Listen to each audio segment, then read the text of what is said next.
আমি প্রথমে প্রণামে আল্লাহ তাআলার কাছে শুকরিয়া আদায় করছি যে আল্লাহ তাআলার অশেষ রহমতে আপনাদের সকলের অক্লান্ত পরিশ্রমে আপনারা আপনাদের বিজয় থেকে ছিনিয়ে নেন।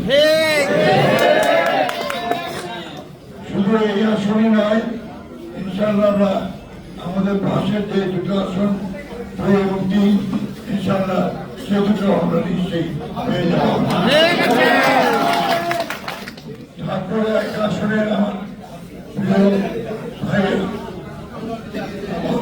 এমপি মন্ডল ছাত্রদল, যুবদল, স্বেচ্ছাসেবক দল, মহিলা দল, কৃষক দল, শ্রমিক দল এবং আমাদের বিভিন্ন অঙ্গ সংগঠন আছে তারা এবং আমাদের ইউনিয়নের নেতৃবৃন্দ, আমাদের হিন্দু বৌদ্ধ খ্রিস্টান কল্যাণ ফ্রন্টের আপনাদের সকলের সমবেত প্রচেষ্টায় ভাই তোমরা থামিবেন ভিতরে চুপচাপ থাকা একটু থামেন নাই।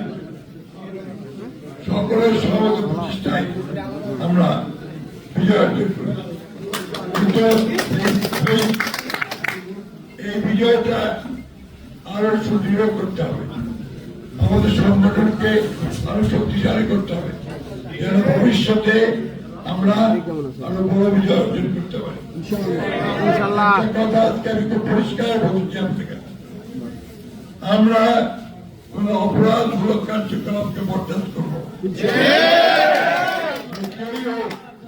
যত বড় হোক, যদি আমাদের দলের সুনাম ক্ষুণ্ণ হয়, আমাদের কোন সুনাম ক্ষুণ্ণ হয়, তাহলে তার বিরুদ্ধে ব্যবস্থা নিতে আমরা এতটুকু দ্বিধা করবো। আপনারা মনে করতে পারেন যে আপনারা জিতেছেন, এমপি হবেন, সরকার গঠন করবেন, যা খুশি তাই করতে পারবেন, এটা করতে পারবেন না। আইনের বাইরে কেউ কোনো কিছু করতে পারবেন না। আছেন তারা আপনাদেরকে সবসময় গাইড করেছেন, তাদের সঙ্গে কথা বলবেন, পরামর্শ করবেন, আমি সবসময় তার হয়ে থাকতে পারবো।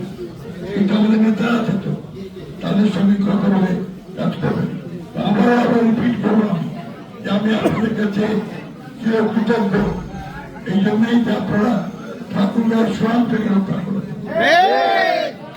এটা আমাদের সকলের দায়িত্ব ছিল যে আমরা ঠাকুরের সুনাম থেকে রক্ষা করি। আমি ঠাকুরের নেতৃবর্গকে আবারও আন্তরিক ধন্যবাদ, কৃতজ্ঞতা জানাচ্ছি, আমাদের কর্মীদের কৃতজ্ঞতা আন্তরিক জানাচ্ছি, বিশেষ করে আমাদের ঠাকুরগাঁওবাসী যারা আমাদের ভোট দিয়েছেন তাদেরকে আমরা আন্তরিক কৃতজ্ঞতা জানাচ্ছি। প্রিয় ভাইয়েরা, একটা কথা সবসময় মনে রাখবেন, এই বিজয় ফলপ্রসূ হয় যদি সেটা আপনার অনেক লম্বা হয়, অর্থাৎ দীর্ঘস্থায়ী হয়। আপনার সুনাম রাখুন, তারা আপনি আবার জয়লাভ করবেন, তাই না? আর কোন রকম কনফ্রন্টেশনের সঙ্গে সংঘর্ষের মধ্যে চলাবেন না। কোন রকম কোন রাজনৈতিক দলের সঙ্গে, কোন ব্যক্তির সঙ্গে কোন রকম সমস্যা যাবে না। আমাদের কাছে আমি আপনাদের কাছে আন্তরিকভাবে প্রকাশ করছি, আপনাদেরকে এই কথা বলে শেষ করবো। আসুন আগামী দিনগুলোতে আমরা আমাদের বিএনপিকে আরো শক্তিশালী করব।